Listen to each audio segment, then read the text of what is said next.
بسم اللہ الرحمن الرحیم۔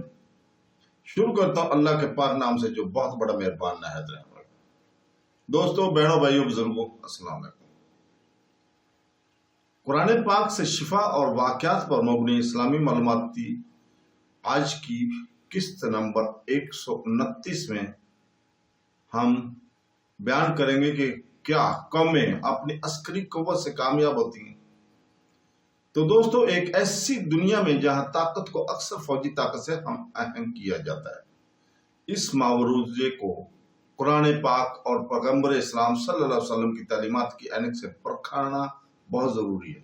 جبکہ فوجی طاقت انصاف کے دفاع اور نظم و نسق کو برقرار رکھنے میں اپنا مقام رکھتی ہے، قرآن پاک یہ واضح کرتا ہے کہ قوموں کی حقیقی کامیابی کا تعین ہتھیاروں، تعداد یا حکمت عملی سے نہیں ہوتا، بلکہ ایمان، راست بازی، اتحاد اور الہی حمایت سے ہوتا ہے۔ تاریخ نے، جیسا کہ قرآن پاک میں جھلکتا ہے، بار بار یہ دکھایا کہ وسیع فوجیں والی قومیں اندرونی بدعنوانی، اخلاقی زوال اور تکبر کی وجہ سے ٹوٹ پھوٹ کا شکار ہوئی، جبکہ چھوٹی اور بظاہر کمزور نظر آنے والی قوموں نے اللہ پر توکل اور حق پر قائم رہنے کی وجہ سے فتح حاصل کی۔ اس کی ایک واضح مثال سورہ انفال کی آیت نمبر 26 میں نظر آتی ہے، جہاں اللہ تعالیٰ جنگ بدر کے واقعات کو بیان کرتا ہے، جو کہ اسلامی تاریخ کا ایک بنیادی لمحہ ہے۔ مسلمانوں کی تعداد بہت زیادہ تھی اور ان کی تعداد کم تھی، پھر بھی انہوں نے شاندار فتح حاصل کی۔ اللہ فرماتا ہے، اور اللہ نے تمہیں بدر میں فتح دی تھی جبکہ تم تعداد میں تھوڑے تھے، پس اللہ سے ڈرو، شاید تم شکر گزار ہو جاؤ۔ یہ آیت ایک طاقتور یاد دہانی کی عددی یا فوجی برتری فتح کی حقیقی سبب نہیں ہے، بلکہ یہ مسلمانوں کا تقوی اور اتحاد تھا جو خدائی مدد کے ساتھ مل کر کامیابی کا باعث بنا۔ اسی سورہ انفال کی ایک اور آیت ہے، آیت نمبر 17، اس نقطے کو تقویت دیتی ہے، اور تم نے ان کو قتل نہیں کیا بلکہ اللہ نے ان کو مارا، اور جب تم نے پھینکا تو تم نے نہیں پھینکا بلکہ اللہ نے پھینکا، تاکہ مومنوں کو اچھی آزمائش میں ڈالے، بے شک اللہ سننے والا اور جاننے والا۔ یہاں اللہ تعالیٰ مومنوں کو یاد دلاتا ہے کہ حتمی طاقت اور فتح اسی کی طرف سے آتی ہے، تلواروں، تیروں یا حکمت عملیوں سے نہیں۔ اس سے ظاہر ہوتا ہے کہ فوجی کوششوں کی جڑیں خدائی فرمان برداری اور اخلاقی طرز عمل پر ہونی چاہیے، یا وہ طویل مدت میں ناکام ہو جاتی ہیں۔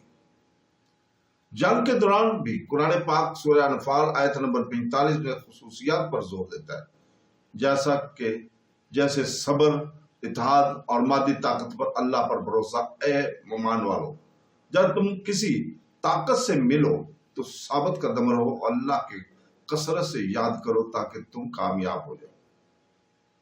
اس کی برعکس تاریخ ایسی قوموں کی مثالوں سے بھری پڑی ہے جو صرف اپنے فوجی تسلط پر انحصار کرتی ہیں، صرف اندرونی ناانصافیوں اور تکبر کی وجہ سے ٹوٹ پھوٹ کا شکار ہوئی۔